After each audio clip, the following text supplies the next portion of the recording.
आम सभी को पसंद आने वाला फल है और ये पसंद हो भी क्यों ना, ये फलों का राजा जो है। Hello everyone, you are welcome my YouTube channel gardening guide और मैं आपकी गार्डनिंग गाइड गुंजन।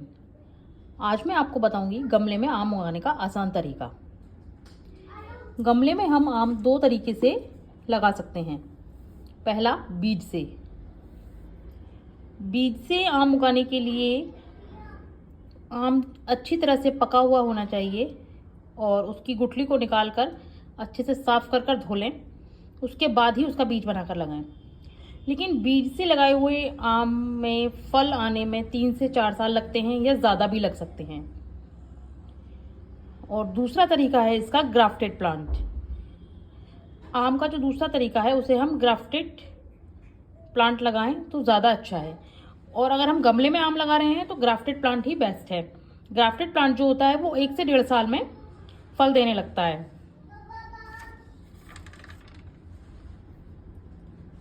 ये जो आम की वैरायटी है ये है Thai all time mango plant. आम की बहुत सारी वैरायटी आती हैं जो हम गमले में लगा सकते हैं आसानी से, जैसे आम्रपाली है, दशहरी, केशव, सिंदूरा, थाई कॉटेमैन मैंगो, बहुत सारी वैरायटी हैं। उन्हीं में से एक ये है Thai all time mango plant. इसे 12मासी आम भी कहते हैं।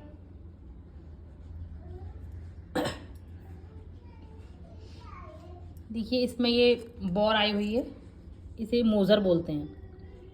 और ये छोटे छोटे से फ्रूट में इस समय कन्वर्ट हो रहे हैं। ये जितने भी फ्लावर्स हैं देखिए छोटे छोटे से फ्रूट में सब कन्वर्ट हो रहे हैं। प्लांट की ये जो स्टेज होती है, इस स्टेज पे हमें पानी बहुत कम देना होता है। जब देना होता है जब मिट्टी बिल्कुल सूख जाए, इस प्लांट को पानी की नीड हो, पानी इसमें तभी दें। क्योंकि जब हम इस समय इसमें पानी ज़्यादा देंगे तो प्लांट्स अपनी सारी एनर्जी नई पत्तियां ग्रो करने में लगा देता है। सारी एनर्जी जब वो अपनी नई लीव्स ग्रो करने में लगा देगा तो ये फ्रूट्स जो हैं धीरे धीरे ड्रॉप होने लगते हैं, गिर जाते हैं। ये फल में कन्वर्ट नहीं हो पाते हैं। ये फ्लावर, सारे फ्लावर ड्रॉप हो जाएंगे, ये फल में कन्वर्ट नहीं हो पाएंगे। इसीलिए इस स्टेज पे प्लांट को पानी बहुत ही कम दें। आम का प्लांट हम 18 से 20 इंच के पॉट में लगा सकते हैं। पॉट कोई सा भी हो, उसका ड्रेनेज अच्छा होना चाहिए। देखिए पॉट का ड्रेनेज अच्छा होना बहुत ज़रूरी होता है, क्योंकि आप सॉइल कितनी भी अच्छी बना लीजिए, यदि ड्रेनेज उसका बंद हो जाएगा, ब्लॉक हो जाएगा या अच्छा नहीं होगा तो वो मिट्टी किसी भी काम की नहीं है जो आपने अच्छी मिट्टी बनाई है। इसीलिए ड्रेनेज बहुत ज़रूरी है, अच्छा होना। इसका सॉइल मिक्सचर जो तैयार करना है उसमें हमें 40% गार्डन सॉइल लेनी है, 30% कंपोस्ट, 20% रिवर सैंड और बाकी 10% में हम इसमें नीम खली और बोन मील पाउडर लेंगे। उसके बाद अभी फिलहाल हम इसमें कोई भी फर्टिलाइजर नहीं देंगे। उसके बाद हम इसमें 3 महीने में फर्टिलाइजर देंगे। जब इस तरह से इस पर ये फ्लावरिंग हो उस समय हमें इसमें नाइट्रोजन कम और पोटेशियम ज़्यादा देना चाहिए। पोटेशियम में अगर आप केमिकल फर्टिलाइजर देना चाहते हैं तो पोटाश दे सकते हैं, और ऑर्गेनिक फर्टिलाइजर देना चाहते हैं तो केले के छिलके से बनी हुई खाद इसमें आप दे सकते हैं। वो इसके लिए बहुत ही लाभदायक रहेगी। देखिए इस पर बौर बहुत आ रहे हैं।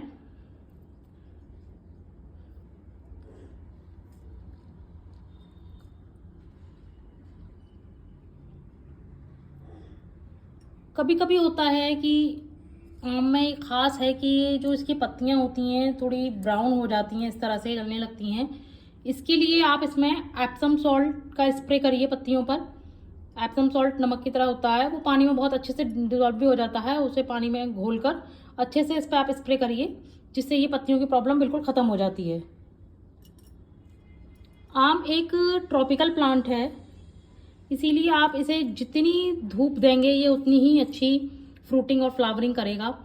आम को कोई इसकी लिमिट नहीं है कि इसको 6 घंटे की धूप चाहिए, 5 घंटे की धूप चाहिए। इसको, ये फुली सनलाइट में रहने वाला प्लांट है। इसे मॉर्निंग से इवनिंग तक की धूप चाहिए, तभी इसकी ग्रोथ अच्छी होती है, इस पर फ्रूट्स आते हैं। अगर इसको धूप अच्छी नहीं मिलेगी तो ये जितनी भी ये इसमें फ्लावर है, मोजर है, बौर है, आप जो भी कहिए, वो फ्रूट में कन्वर्ट नहीं हो पाएंगे। ओवर वाटरिंग इस प्लांट को बिल्कुल भी पसंद नहीं है। आपने इसमें ओवर वाटरिंग कर दी तो ये जितने भी इसमें इस समय फ्लावर आए हुए हैं सारे ड्रॉप हो जाएंगे। इसलिए इस प्लांट में ओवर वाटरिंग से बचें। वाटर इसमें तभी दें जब इस प्लांट को नीड हो। आम की तो बहुत वैरायटी होती हैं, गमले में लगाने के लिए मैंने आपको बताया। इन वैरायटी में से आप कोई सी भी वैरायटी गमले में लगाइए, सबकी देखभाल लगभग एक सी ही है। अगर इसी तरह से आप आम का प्लांट अपने घर में लगाएंगे, इसी तरह से आप देखरेख करेंगे, तो आई एम श्योर आप उसमें बहुत सारे छोटे से छोटे प्लांट में बहुत सारे फल आप ले सकते हैं।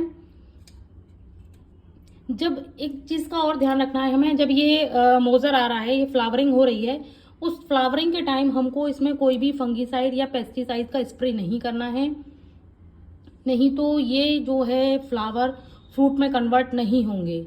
अगर हमने इस समय इस पे फंगीसाइड या पेस्टिसाइड का स्प्रे किया तो ये जो जितने भी फ्लावर्स हैं ये फ्रूट में कन्वर्ट नहीं होंगे और ये सब सूख जाएंगे, ड्रॉप हो जाएंगे। इसीलिए इस समय हमें एक तो इसमें ओवर वाटरिंग नहीं करनी है, दूसरा हमें इसमें फंगीसाइड का स्प्रे नहीं करना है और पेस्टिसाइड का स्प्रे भी इस समय हमें नहीं करना है।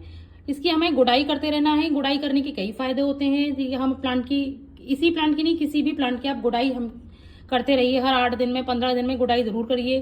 गुड़ाई करने से जड़ों को प्रॉपर सनलाइट मिलती है, एयर मिलती है और जितने भी इसमें बैक्टीरिया वगैरह होते हैं जो नहीं होने चाहिए, वो धूप लगती है, जब मिट्टी इधर उधर होती है, धूप लगती है तो वो मर जाते हैं। तो इसीलिए गुड़ाई प्लांट्स के लिए बहुत ज़रूरी है।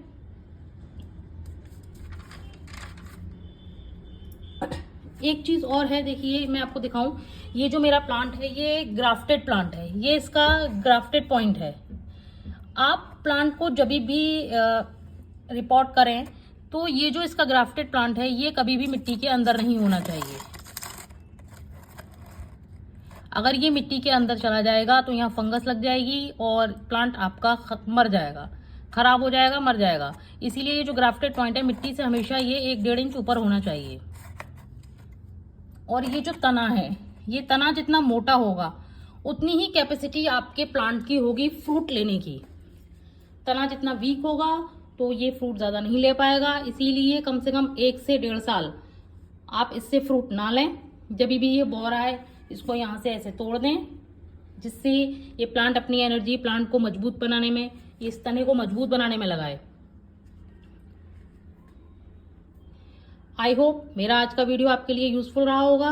अगर रहा हो तो प्लीज़ इसे लाइक से शेयर और सब्सक्राइब ज़रूर करें। मिलते हैं नेक्स्ट वीडियो में, तब तक के लिए हैप्पी गार्डनिंग, हेल्दी गार्डनिंग।